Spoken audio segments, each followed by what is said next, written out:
Hello friends, चलते आरंभ करवा आज वीडियो। आज अंडा को नहीं मुझे नुआ बनवाक जाऊँगी। प्रथम तो आलू गुड़िक ये सीझा जाइए, से किसी अंडा भी सीझा जाइए।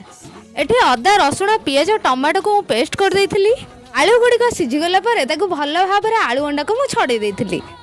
एबे कड़ाई रे तेल पकई से अंडा पकई जाइथिला और अंडारे केवल लुण पकई अंडा पस रेडी कर जाइथिला।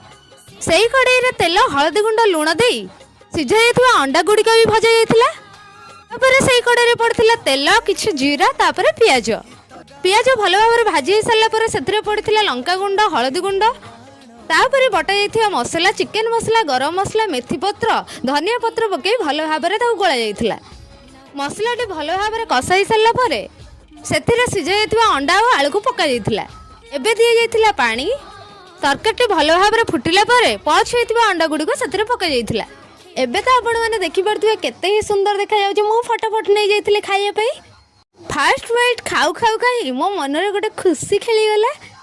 काहे कि ना मु भाबी भी नथिली एते टेस्टी हेइथिबो।